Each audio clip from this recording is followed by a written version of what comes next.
tattoo on my left shoulder. It symbolises courage. I'm a self-made Essex shield maiden now. More resilient than Borage.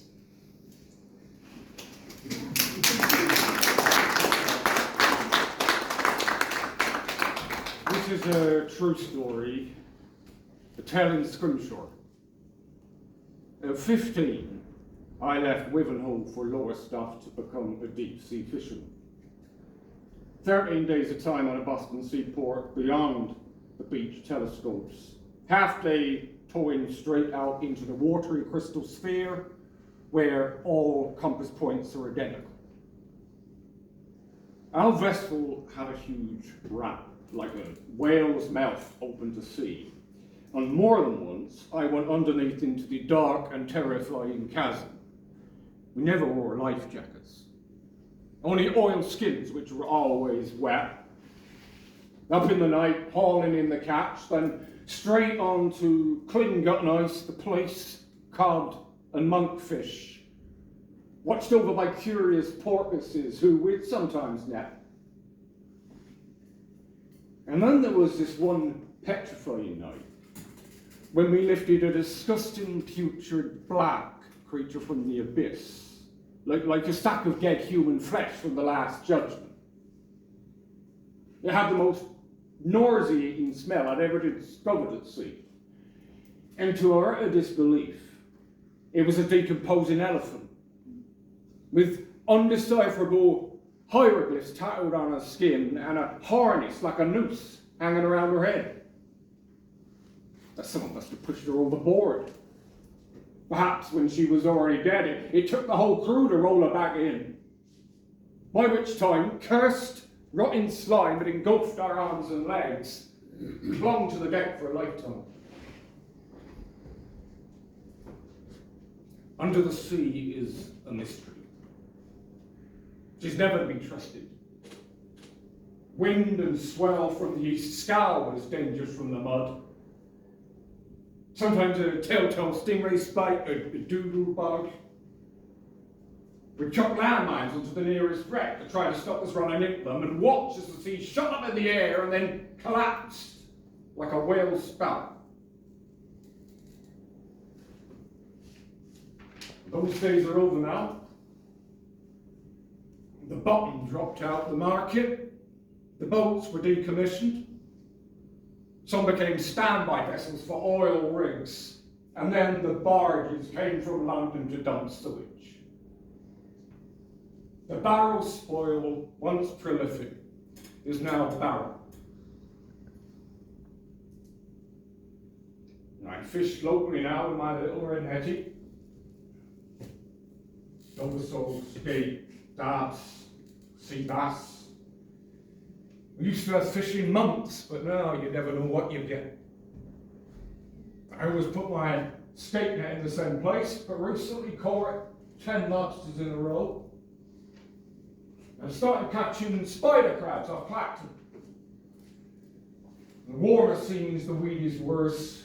Neither are any good for my fishing nets. I spend days picking them out. I've eaten fish all my life, and I don't like it much about. Lemon salt is just so sweet as it is, fried with a little butter and salt. And at home at sea, not on land.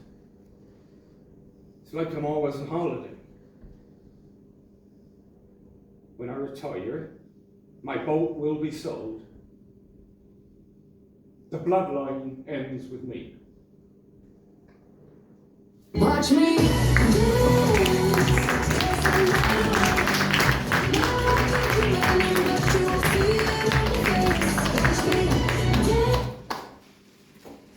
Like pastel signets in diamante tiaras, the princesses open the carnival proceedings, fanning themselves under a white gazebo, the only shade in the whole parched field.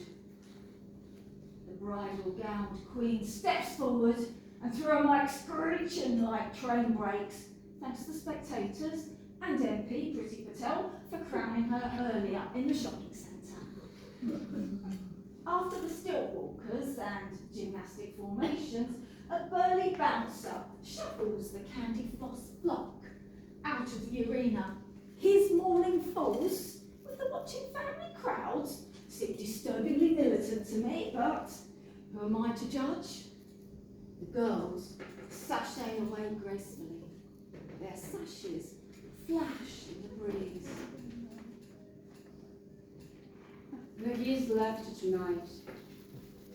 I fed my heart to speed up wide. I gave them my eyes to navigate the night, and my soul to keep them bound and safe. I cut out my tongue so they could hug, and I cut them a lock to scatter in the snow to help them find their way home. The geese left tonight, and I fed them my heart, which was already theirs.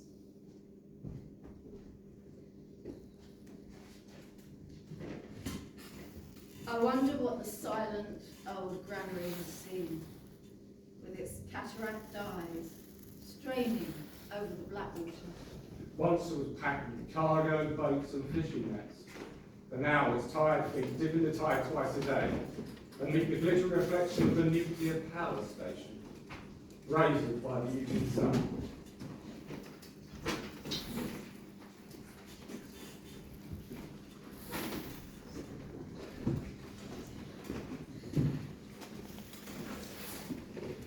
Sprats glide like silken feathers through my fingers.